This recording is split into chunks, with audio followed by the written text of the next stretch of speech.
Suot ang kanilang mga itim na damit nagkilos protesta sa tapat ng Korte Suprema ang ilang grupo para patuloy na labanan ang pagpapatupad ng Cybercrime Prevention Law.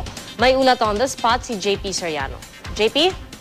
Iyan nagsama-sama nga iba't ibang media groups, militant groups at ilang media watch group para sa tinawag nilang Black Tuesday na isang kilos protesta na tumuturo sa Cybercrime Law o ang RA 101175.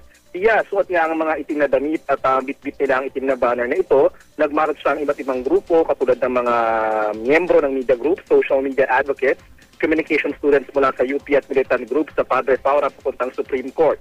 Ilan sa mga narito sa protesta hindi raw pabor sa ginagawang implementing rules and regulations o IRR at sa konsultasyong tungkol sa batas na ginagawa ng DOJ. Wala raw itong saysay kaya ang nais nila ibasura na ang cybercrime law. Pagdating sa tapat ng Korte Suprema agad silang nagdaos ng programa.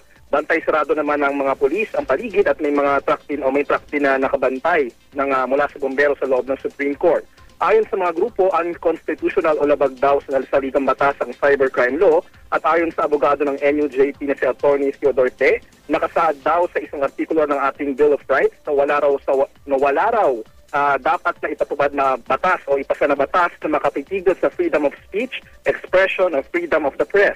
Ayon naman sa mamamahayag at profesor na si Luis Teodoro, ang cybercrime law ay isinabatas para tanggalin tanggalan ng ngipin ang bisa ng Freedom of Information Bill o FOI sakaling maisabatas na ito. Ang FOI ay matagal nang hinihiling ng iba't ibang media organizations sa bansa na maisabatas. Hindi raw dadalo sa mga ginagawang consultation ang kaugnay sa cybercrime law ang mga lider ng mga grupong dumalo sa protestang ito. Umpisa pa lang daw ito ng sunod-sunod na kilos protesta at nananawagan din ng mga grupo na magprotesta sa lahat ng bloggers sa October 12 at mag-blog at punuin daw ang internet ng mga blog post laban sa cybercrime law. Sarado naman hanggang sa mga oras na ito sa daloy ng trapiko ang bahaging ito ng Padre Paura. At yan muna ang latest mula rito sa Maynila, Pia. Maraming salamat, JP Soriano.